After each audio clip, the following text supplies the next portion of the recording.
Allez, François et Coralie, vous démarrez cette interview et après on fera circuler la parole. Allez, alors, Coralie. On démarre par la traditionnelle question politiquement coquine. Allez, de retour. Le plateau a changé, mais l'entame de l'interview, non. Monsieur Plantier, si je vous dis « et plouf », qu'est-ce que vous me répondez ? J'ai pas d'éléments. Sur quoi vous me dites ça ? Plouf pour votre candidature aux élections municipales, puisque Franck Proust, le président de Nîmes Métropole, et votre principal rival, puisqu'il est aussi candidat pour les municipales, a été relaxé par la cour d'appel de Montpellier. Donc il a les mains libres pour prendre totalement le pouvoir à la mairie et à l'agglo. Très bien, et donc ? Est-ce que votre candidature, du coup, vos velléités pour avoir la mairie de Nîmes ne sont pas contrariées par cette relaxe ? Vous savez, on fait de la politique avant tout pour des projets, pour des idées, pour des convictions. J'en veux pour preuve tout l'engagement de Jean-Paul Fournier pendant plus de 20 ans à l'échelle de la ville de Nîmes. Jean-Paul Fournier a annoncé en décembre dernier qu'il ne comptait pas briguer un 5e mandat.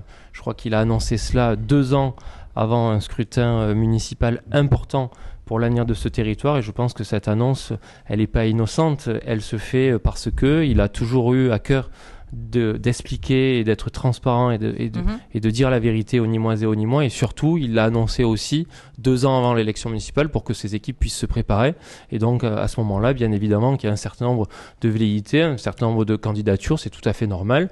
Dont la vôtre et celle de Franck Proust. Écoutez, on verra comment les choses évoluent par la suite. En tout cas, ce qui est sûr, c'est que moi j'ai entendu ce message. Il y a une page qui va se tourner après Jean-Paul Fournier. On est encore quand même là dans l'action et j'espère qu'on aura l'occasion d'en parler dans le cadre de l'action municipale, mais ce qui est certain, c'est qu'il y a une page qui va se tourner, il y a une nouvelle histoire à écrire et je compte y prendre toute ma part à ce moment-là. J'ai eu l'occasion de rencontrer Franck à ce sujet. D'emblée, je lui ai proposé qu'on puisse faire un tandem, lui à la présidence de l'agglomération et moi au niveau de la ville. Et voilà, et aujourd'hui, on verra un petit peu les intentions. Écoutez, on aura l'occasion d'en discuter. Jean-Paul Fournier doit nous réunir. Mais en tout cas, ce qui est certain, c'est qu'on a une grande responsabilité par rapport à l'avenir de cette ville. Je voulais juste, rappeler le contexte aujourd'hui politique qui est quand même assez particulier. La nécessité de l'unité à droite face au péril entre guillemets de l'extrême gauche ou de la gauche unie et de l'extrême droite. Il y a aussi un affaiblissement de l'exécutif avec Jean-Paul Fournier quand même qui n'est pas en très bonne santé. On sent quand même à la mairie un peu de flottement. Et aussi, on a la détermination aujourd'hui de Franck Proust qui, après, comme l'a rappelé Coralie, il a été relaxé, il a dit qu'il irait à l'agglo et à la ville. Donc il y a une détermination. On aimerait savoir aujourd'hui comment vous voyez, quels sont vos atouts, vous, en tant que Julien Plantier, pour conquérir, pour imposer votre candidature. D'autant que les Nîmois vous regardent ce soir. En réalité, vous évoquez la question d'un affaiblissement de l'exécutif. Aujourd'hui, le maire a eu un petit ennui de santé durant l'été. Il est en cours de rééducation. J'étais encore avec lui il y a quelques heures sur la visite de la Halle des Sports. Donc, il y a une reprise progressive qui se fait. Et dans ces cas-là, il y a une équipe, il y a un collectif avec une équipe d'élus, une administration qui a été chevillée au corps pour réaliser les travaux. Et donc là-dessus, je pense qu'il n'y a même pas de question à se poser sur l'état de santé de Jean-Paul Fournier. Aujourd'hui, il est là, il est bien là. Et il œuvre et il exécute sa politique municipale. Qu'est-ce que vous avez envie de faire ? Peut-être la question elle est plus large. Non, mais juste si vous me permettez, je vais quand même répondre par rapport sur ses ambitions.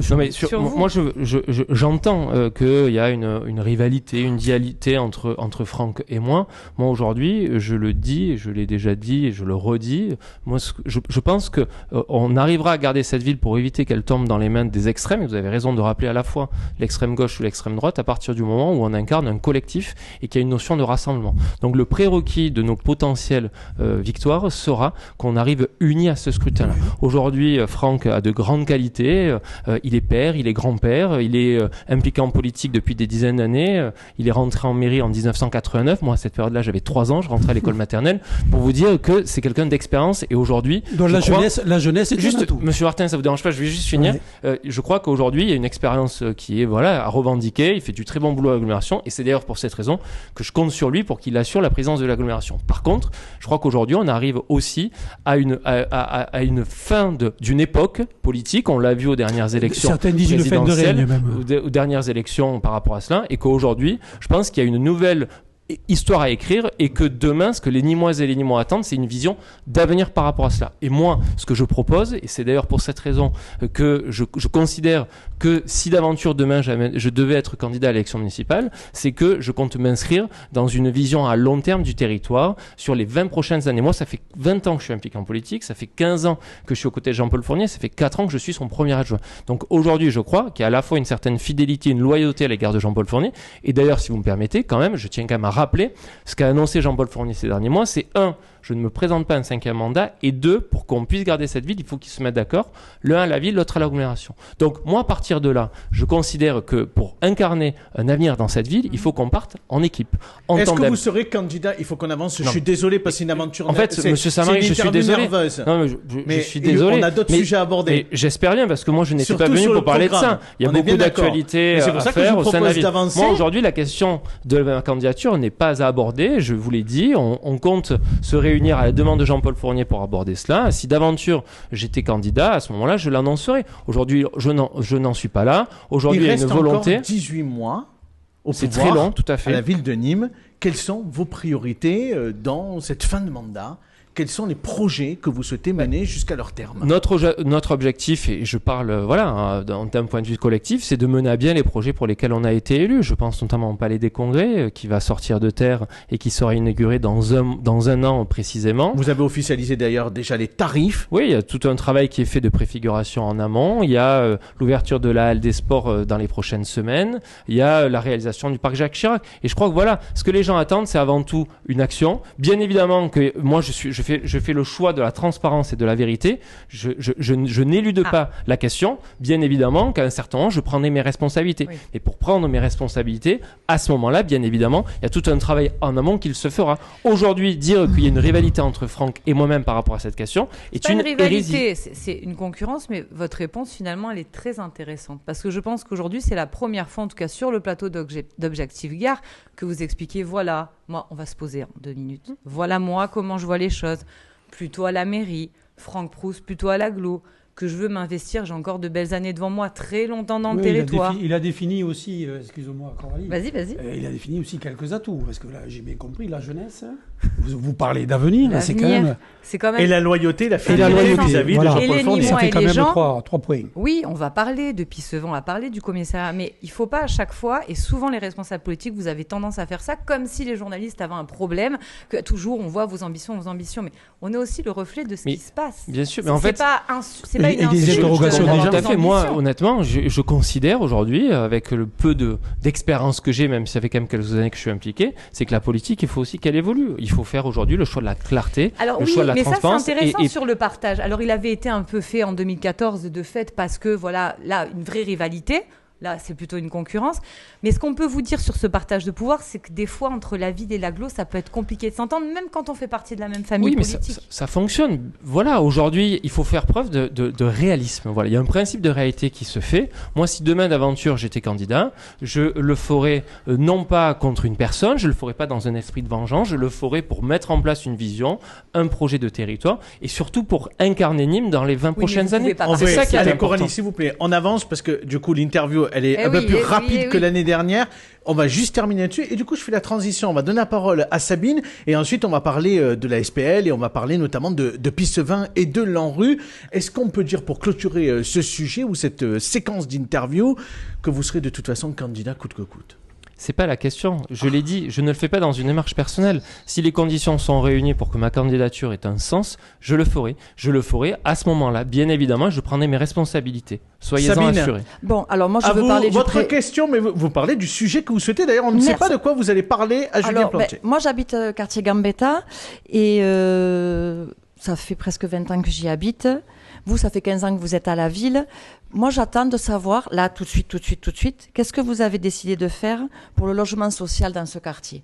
C'est-à-dire, je crois qu'on est en dessous du taux imposé par la loi.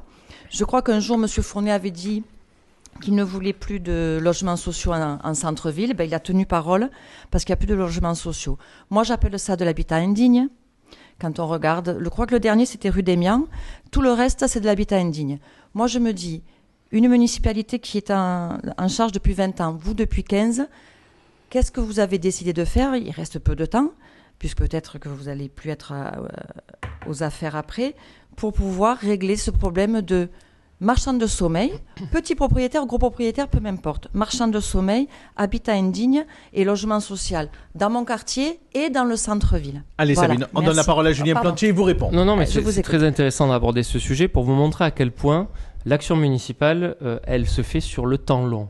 Aujourd'hui, vous parlez du quartier Gambetta, un quartier populaire au bon sens du terme. C'est un quartier dans lequel il y a beaucoup d'intentions. C'est un quartier qui bouillonne d'initiatives. J'en veux pour preuve l'expo de ouf avec le street art, avec l'université à proximité. Il y a tout un travail qui a été fait au niveau de la percée Clérisseau pour proposer un certain nombre de logements. Et vous parlez de la question du logement. Vous n'êtes pas sans savoir que la question du logement, elle relève aussi du secteur privé. C'est-à-dire qu'aujourd'hui, quand vous parlez des marchands de sommeil, lorsque vous parlez des logements indignes, ça ne relève pas forcément de l'action du politique, en tout cas de la collectivité territoriale. Par contre, à ce moment-là, nous, on travaille actuellement, et ça a déjà bien commencé depuis quelques temps, sur une OPH, sur le quartier Richelieu et Gambetta, pour accompagner les propriétaires, qu'ils soient occupants ou les propriétaires bailleurs, pour qu'ils puissent rénover leur logement et pour proposer des logements dignes en ce sens. Ah mais moi j'ai eu, on était dans l'ANRU. Allez, Coralie. Non mais c'est pas l'ANRU.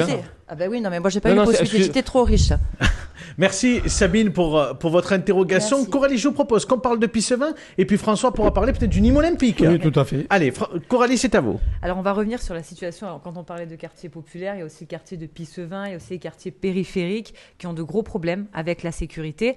On a vu pendant l'été que le commissariat de Pissevin a été incendié parce qu'un commerce à côté, il y a eu un incendie qui s'est déclaré. Aujourd'hui, où est-ce qu'on en est des travaux et quand est-ce que ce poste de police va pouvoir ouvrir ? Vous faites bien de préciser, c'est pas un commissariat. Non, j'ai poste de police. Voilà, c'est un poste de police parce que les mots ont un sens et encore plus s'agissant de la sécurité. Du matin jusqu'en fin d'après-midi. C'est un peu ça la problématique. Oui. En réalité, c'était une demande au départ de l'État avec une aide de la collectivité qu'est la ville de Nîmes pour proposer une ouverture d'un nouveau poste de police sur le quartier de Pissevin. Mais en réalité, c'est pas une ouverture. C'est-à-dire que c'est une suppression sur le quartier de Val-de-Gourde d'un poste de police pour le réaffecté sur le quartier de Pissevin. C'est une réorganisation. Et aujourd'hui, on voit bien que la solution, malheureusement, n'a pas été au rendez-vous. Aujourd'hui, proposer dans ce quartier un poste de police ouvert de 8h à 17h sur des horaires de bureau pour répondre à la sécurité des habitants de ce quartier-là est une erreur.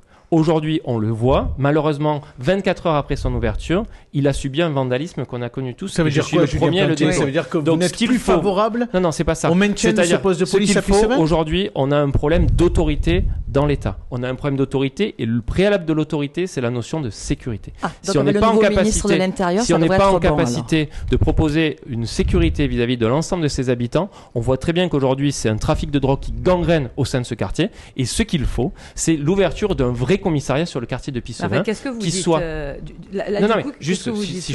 je peux me permettre, c'est l'ouverture d'un commissariat, c'est-à-dire qu'il soit ouvert 24 heures sur 24, avec des forces de police, qu'elles soient municipales et nationales, armées pour répondre aux attentes de la population et surtout dissuader les trafiquants et ceux qui vandalisent de procéder à un vandalisme par rapport à cela. Donc on a eu une discussion. De faire un rapport de force quand même avec l'État. On a eu une discussion à ce sujet avec Monsieur le maire de Nîmes, avec Jean-Paul Fournier. Je lui ai demandé qu'il puisse prendre contact auprès du nouveau ministre de l'Intérieur, Bruno Retailleau, pour qu'il puisse appeler ardemment, haut et fort, à ce qu'on ait un véritable commissariat. Aujourd'hui, ce qui se passe dans nos quartiers est tout simplement inacceptable. Et comme il est républicain, vous pensez qu'avec les accointances... Ah non, mais c'est pas une question. C'est pas une question de couleur politique. Je suis désolé, Madame Mollaret. Non, mais il n'y a rien de grave. C'est pas une question de couleur politique. Si toutes mes questions, à chaque fois, vous y voyez de la négativité. Je vous dis juste que c'est pas une question de couleur politique. C'est pas parce que le ministre de l'Intérieur est républicain. Non, la seule chose, c'est qu'aujourd'hui, on est une ville... S'il avait été communiste, ça aurait peut-être été un peu plus compliqué. On est la 18e ville de France et aujourd'hui, c'est inacceptable d'avoir des quartiers dans le sens avec cette insécurité. Qu'est-ce qu'on fait juste et puis après c'est-à-dire celui qui est existant, j'y étais encore vendredi avec les services de la SP Lagat et j'ai rencontré les commerçants et les habitants. Aujourd'hui, ce poste de police, il faut le transformer en commissariat avec une présence physique permanente. Donc il n'y a pas de date d'échéance aujourd'hui. Les habitants de Pissevin, ils ne savent pas quand est-ce que ce poste de police ou ce commissariat va ouvrir. Je suis désolé. Ouvrir. Aujourd'hui, ça a coûté plus de 500 000 € d'argent public. Aujourd'hui, il n'est pas question, et le maire est totalement raccord par rapport à cela, il n'est pas question qu'on investisse 1 € de plus si Ce poste de police n'est pas ouvert en permanence. Voilà. Parce que derrière, c'est de l'argent public. Aujourd'hui, il y a plus de 800 000 € à mettre sur la table. Malheureusement, cette enveloppe budgétaire, ça incombe à la ville de Nîmes. Et nous, il n'est pas question qu'on puisse le faire. Et donc, on attend de l'État un signal très fort par rapport à cela. Allez. Et surtout, moi, entre nous, ce sont les 16 000 habitants de ce quartier. Ce sont les 16 000 habitants qui vivent malheureusement dans ce sentiment d'insécurité. Et tant que l'État ne sera pas autoritaire, ne mettra pas en place une vraie autorité au sein de ces quartiers, cela n'est pas possible. Merci Julien Plantier d'avoir été précis sur la question. François, on parle du Nîmes Olympique et après un mot sur la coupole pour terminer. Allez, rapidement. Du coq à l'âne, là, pour le coup. Mais oui, mais c'est... on en est déjà presque 20 minutes. Hein, oui, moi, je voulais revenir sur l'échec, on va dire, de la ville dans ses relations avec le patron de Nîmes Olympique et dans ses relations qu'il a d'ailleurs pas bonnes avec personne. Hein. C'est pas qu'avec la ville. Hein. Mais il fut un temps où la ville pesait beaucoup sur le club de football. Aujourd'hui, on dirait que vous avez tous baissé les bras. On dirait que... Il y a beaucoup de questions déjà de téléspectateurs sur le Nîmes Olympique. Sur le Nîmes Olympique, oui, parce que... qui rejoignent votre position. D'ailleurs, qu'est-ce que vous pouvez faire pour reprendre la main un peu et impliquer davantage ce président qui est un président fantôme aujourd'hui? Julien Plantier. Sur ce sujet, aujourd'hui, là aussi, je suis désolé de le dire, on fait preuve de transparence et de sincérité. On aurait très bien pu continuer à fermer les yeux sur la situation et lui laisser totalement les mains libres par rapport à cela. Aujourd'hui, bien évidemment que c'est un échec. On est le premier à le dire, mais malheureusement, cet échec, il n'incombe pas à la ville de Nîmes. Aujourd'hui, on est dans le cadre, et vous le savez, dans le cadre du sport professionnel, avec un système d'entreprise privée qui gère le sport professionnel. Et en tant que chef d'entreprise, il est totalement libre de mener, comme il l'entend, les destinées de ce club. Je suis le premier à le déplorer, je suis le premier à le regretter. Et donc, lorsqu'il a été question de savoir si un permis de construire lui était délivré pour réaliser son stade et son projet immobilier, à partir du moment où il y avait un certain nombre de réserves émises, et notamment une réserve d'une instance nationale par rapport aux activités commerciales, nous n'avons pas hésité un seul instant à refuser le permis de construire. C'est aujourd'hui le seul moyen de le contraindre. Donc moi, je veux bien tout entendre. Je veux bien entendre Yaka Faucon, qu'il fallait faire autrement, qu'il fallait faire différemment. Aujourd'hui, je suis désolé de le dire, au moment où ce projet a été présenté, le Nîmes Olympique était en première division, il avait un développement exponentiel d'un point de vue sportif, il y avait un concours de circonstances largement favorable. Je défie quiconque. Je vous le dis, Monsieur Martin, je défie quiconque d'avoir pris une position divergente de celle que l'on a prise au moment où la décision a été prise. Et on aurait très bien pu continuer, laisser faire la politique de l'autruche, et on serait arrivé dans une situation complètement dramatique. Aujourd'hui, ce qui se passe au Nîmes Olympique est inacceptable. Je suis le premier à le déplorer, je suis le premier à le dénoncer. Pour autant, je suis quelqu'un de nature optimiste, je considère que d'aventure, demain, il y aura une destinée meilleure pour ce club. Allez, on dit tout dernier mot sur la coupe, très rapidement. Oui, juste, s'il vous plaît. On a cru comprendre que si M. Proust venait aux manettes, ce projet serait relancé. Il le voit. Est-ce que vous pensez que ce projet tient la route? Mais en fait, c'est pas la question. Je suis désolé, moi je suis dans l'action et dans le présent. Je suis pas là pour faire des plans sur la comète, comment ça va se passer demain, comment ça va se passer après-demain. J'ose espérer qu'il y a une vraie union au sein de notre majorité municipale et qu'à partir du moment où Jean-Paul Fournier a pris une décision, on parle tous derrière dans une même orientation. Moi, je fais la politique de l'action, je parle de maintenant. Il y a des interrogations sur les galeries Lafayette, l'arrivée des galeries Lafayette. Alors, bien évidemment, c'est une arrivée extrêmement positive pour le cœur de ville, et à la fois, il y a des commerçants aussi du centre-ville qui se posent des questions sur la problématique de se retrouver avec un peu moins de monde, puisque les gens seront peut-être aux galeries Lafayette. Comment les rassurer? Moi, j'ai toujours entendu un principe dans le commerce, c'est que le commerce attire le commerce. À partir du moment où on a la chance, et je dis bien la chance, ou bien l'opportunité d'accueillir une locomotive commerciale comme les Galeries Lafayette en centre-ville, cela participera à un développement pertinent et cohérent du centre-ville avec ce qu'on appelle un peu la politique de ruissellement, c'est-à-dire que grâce à cette arrivée des Galeries Lafayette, l'ensemble des commerçants pourront se faire. Aujourd'hui, on voit bien que le commerce, il est en difficulté d'un point de vue national, d'un point de vue international, et aujourd'hui, le fait qu'il y ait un opérateur aussi important que les Galeries Lafayette décide de créer un nouvel établissement sur la ville de Nîmes, nous y voyons un signe assez positif de la politique qui est menée d'embellissement et plus globalement d'attractivité du centre-ville. Et en plus, cela se fait en lien avec un futur projet de rénovation des Halles, et donc il y a vraiment tout un écosystème qui est en train de se créer positif. Et des travaux aux abords qui ont démarré dans les zones voisinantes. Ma question, elle est pour les étaliers des Halles, Montboucher par exemple, qui est au Vaudor, qui s'inquiète de ne pas retrouver le même type de... Puisqu'on lui a dit que peut-être, mais c'est pas sûr, mais on ne sait pas, qu'il allait perdre son étal parce que pour les Galeries Lafayette, il allait falloir refaire le tour. Non, alors... Qu'est-ce que vous lui dites? Est-ce qu'il va retrouver un même étal avec en dessous un laboratoire? Parce que moi, j'ai l'impression que les étaliers sont... Vous allez peut-être être sur Gambetta en 2030, mais pas sûr, mais pas tout le monde. Allez, c'est bien. Vous qui aimez le commerce, pensez à ces commerçants qui se projettent. On demande à Julien Plantier rapidement, on est au bout là. S'il vous plaît. Par rapport à ce que vous dites, il n'est pas question que l'arrivée des Galeries Lafayette porte atteinte au commerce des Halles de Nîmes. Nous étions encore lundi dernier avec les représentants des étaliers. On a reçu les 70 étaliers des Halles avec Jean-Paul Fournier cet été pour les rassurer par rapport à cela. Et d'ailleurs, j'en veux pour preuve, tout un travail pendant 2 ans qui va être mené par la ville de concertation, de co-construction avec les étaliers pour rénover les halles du sol au plafond. C'est des travaux structurants qui vont se faire. Et voilà, et par rapport à votre boucher, vous pouvez le rassurer. On a eu l'occasion d'en discuter. Merci beaucoup Julien Plantier d'avoir répondu à toute cette rafale de questions. Merci. Dans quelques